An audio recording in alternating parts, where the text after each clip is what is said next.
ठीक है, quadratic polynomial के लिए।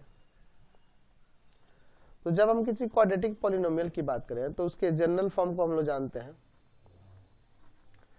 जनरल फॉर्म क्या होता है जी, पी एक्स इक्वल टू में ए एक्स स्क्वायर प्लस का बी एक्स प्लस का सी, और यहां कह सकते हैं कि ए लिख सकते हैं where A B C belongs to real number and यहां पर ए नॉट इक्वल टू 0। तो ये आपका क्वाड्रेटिक पॉलिनोमियल होता है। ठीक है, तो जैसे जानते हैं क्वाड्रेटिक पॉलिनोमियल का डिग्री 2 होता है, तो इसके नंबर ऑफ जीरोस कितने होंगे 2। ठीक है, अब चलिए इसको थोड़ा समझते हैं। आपको पता है कि पॉलिनोमियल का वह वैल्यू, पॉलिनोमियल में x का वह वैल्यू, वेरिएबल का वह वैल्यू जो पॉलिनोमियल के वैल्यू को 0 कर दे वो उसका जीरोज होता है। तो अगर हम लोग a x square plus b x plus c के जीरोज की बात करेंगे तो इसके वैल्यू को जो 0 कर देगा वही ना। तो चलिए इसको सिंप्लीफाई करते हैं। हम लोग ए से डिवाइड कर दें दोनों side, divide by a in both side. तो यहां से a x square by a plus का b x by a c by a equal to 0 by a से a cancel, x square plus का बी एक्स बाई ए इसको उधर लेके चले जाते हैं तो 0 हो जाएगा, तो माइनस का सी बाई ए।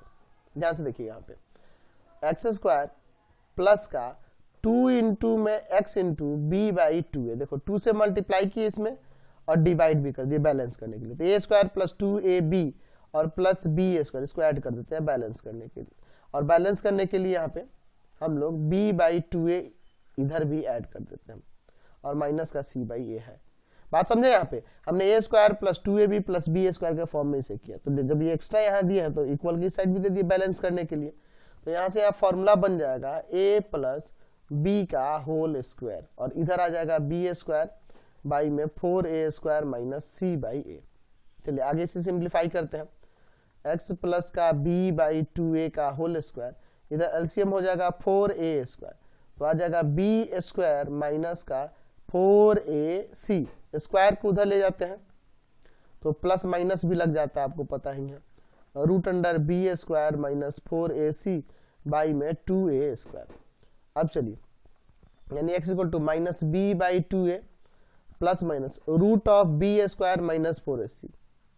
ठीक है, यहाँ नीचे 4a स्क्वायर है ना, तो 4a स्क्वायर को रूट से बाहर निकालोगे तो ये 2a बन जाएगा। तो x इक्वल टू में एलसीएम लेते हैं 2a minus B plus minus root under B square minus 4ac। तो देखो इसमें दो चीज आ गया, एक बार प्लस के साइन के साथ आ गया, एक बार माइनस साइन के साथ। तो इसे आप ऐसे नहीं लिख सकते, x इक्वल टू में minus B plus root under B square minus 4ac और बाई में 2a, और दूसरा लिख सकते हैं minus B minus root under B square minus 4ac by 2a। तो यहां से हमें इस पॉलिनोमियल जो आपके पास क्वाड्रेटिक पॉलिनोमियल है उसके दो जीरो दिख रहे हैं, ये और ये, तो दो को जीरोज मिल गए कि नहीं। तो क्वाड्रेटिक पॉलिनोमियल के जीरोज कितने होंगे 2, तो वो मैक्सिमम 2 होंगे, एक भी नहीं हो सकता है, एक भी हो सकता है ना। ध्यान रखेंगे, यहाँ पे याद रखना कि number of zeros of a quadratic polynomial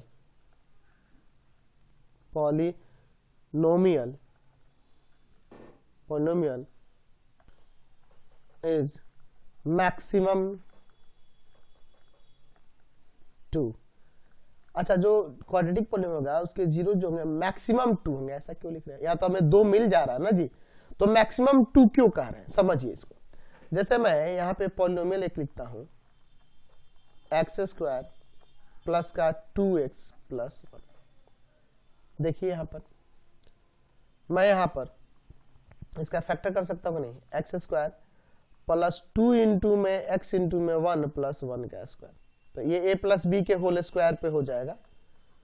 तो आपको पता है कि पॉलिनोमियल का जीरो के लिए पॉलिनोमियल के इक्वल में 0 कर देंगे तो ये x प्लस 1 का होल स्क्वायर इक्वल टू 0, और ये स्क्वायर जाएगा उधर रूट में, प्लस माइनस लगाइएगा जीरो का, तो जीरो का रूट प्लस माइनस लगाइएगा वही हो जाएगा, जीरो ही हो जाएगा, यानी x का वैल्यू -1 आया।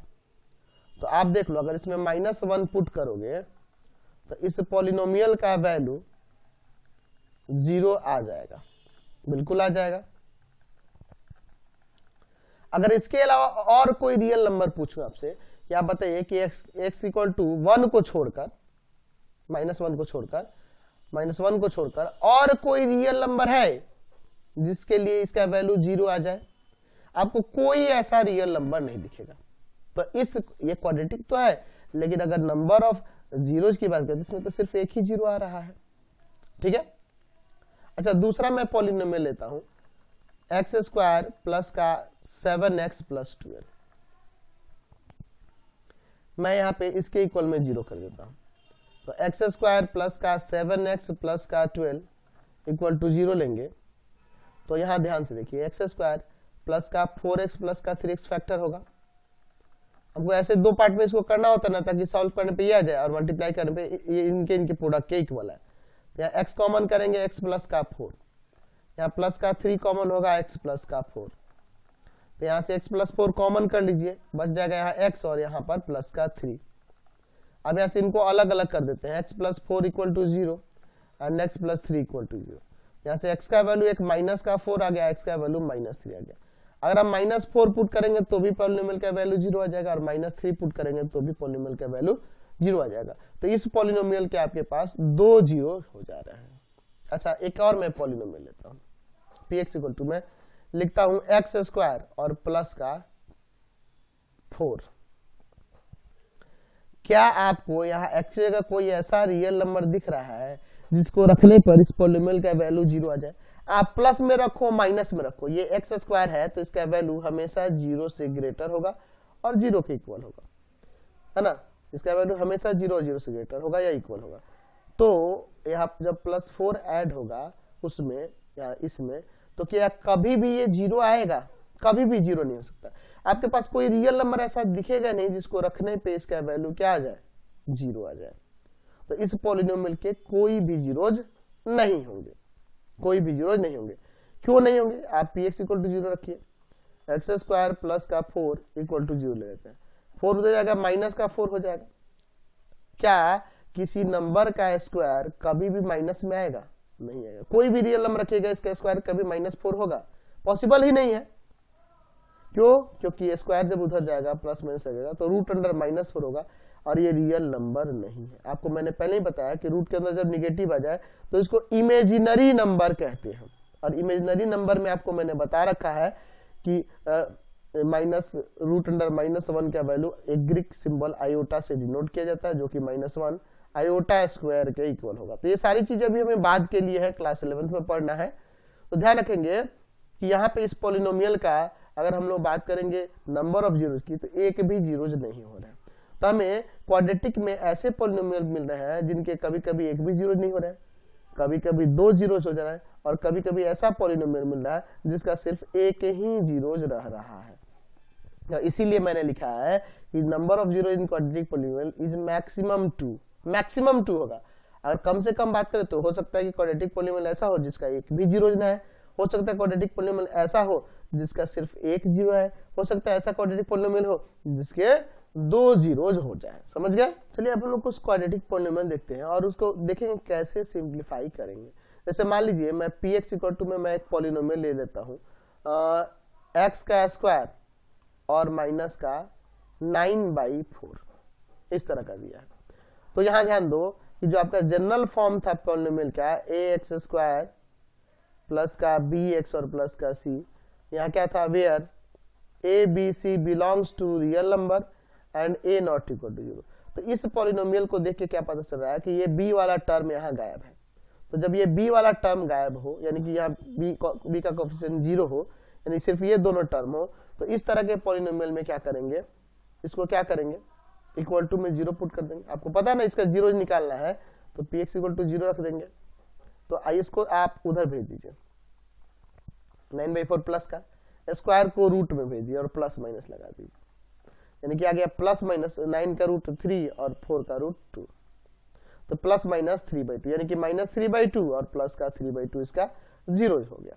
ठीक है, या दूसरा तरीका क्या है कि आप px इक्वल टू 0 कर रहे हैं, आप देखिए x² माइनस 9/4 है, तो x का स्क्वायर ये कितना का स्क्वायर होगा, तो ये 3/2 का स्क्वायर हो जाएगा। तो बस एक बार a² माइनस b² लगा दो, तो हो जाता है a प्लस बी और इनटू में a माइनस बी।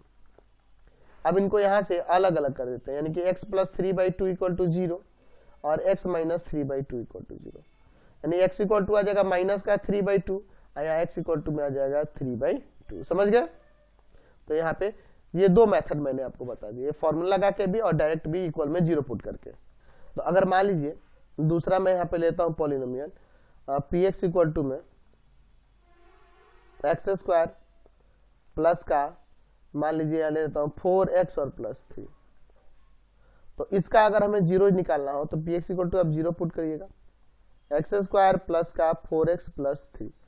यहाँ देखिए a b c तीनों टर्म है, क्या कोई गैप नहीं, तो इसका फैक्टर मेथड से सॉल्व करें। कैसे फैक्टर करेंगे, तो x का स्क्वायर बीच वाले को ऐसे दो पार्ट में करिए कि सिंप्लीफाई करने पे आ जाए, प्रोडक्ट करने पे इन दोनों के प्रोडक्ट के इक्वल हो। तो आप देखिए इसको 3x और प्लस का x रख देंगे, ऐड होगा तो 4x आ जाएगा, अब मल्टीप्लाई होगा तो इन दोनों के प्रोडक्ट के इक्वल नहीं आ जाएगा। x कॉमन होगा दो गो में, x प्लस 3, बीच में प्लस है प्लस दीजिए, इन दोनों में क्या कॉमन है, तो 1 x प्लस 3, x प्लस 3 दोनों जगह से कॉमन कर लेंगे तो यहाँ बच जाएगा x और यहाँ प्लस का 1 इक्वल टू 0। अलग अलग करेंगे, x प्लस 3 इक्वल टू 0 और x प्लस 1 इक्वल टू 0, तो यहाँ से x का वैल्यू माइनस का 3 और यहाँ से x का वैल्यू माइनस का 1, तो दोनों जीरो हमने निकाल दिए। एक पॉलिनोमियल और मैं देख लेता हूँ, सपोज मैं px इक्वल टू में ले लेता हूँ, आपका ले लेता हूँ मान लीजिए 8x² प्लस का 4x, तो अब की बार कांस्टेंट वाला टर्म ax² प्लस bx है, c वाला टर्म गायब है। तो जब इस तरह का जब पॉलिनोमियल दिया होगा तो उसके जीरो निकालने के लिए पॉलिनोमियल के इक्वल में 0 कर दीजिए और सिंपली आप इसमें कॉमन कर लीजिए जितना कॉमन हो सके। तो 4x कॉमन हो जाएगा ना जी, तो 2x बचेगा और प्लस का 1। अब यहाँ से अलग अलग कर दीजिए, 4x इक्वल टू में 0 और 2x प्लस 1 इक्वल टू 0, तो x इक्वल टू 0/4 यानी कि ये 0 ही हो जाएगा, और यहाँ 2x इक्वल टू में माइनस का 1 यानी x इक्वल टू माइनस 1/2, तो दो को 0 जाएगा, 0 और माइनस का 1/2। समझ गए? कोई दिक्कत नहीं है। तो आपके एक्सरसाइज में इन्हीं 3 टाइप के पॉलिनोमियल दिए होंगे क्वाड्रेटिक में। चलिए अब हम लोग बात करेंगे कि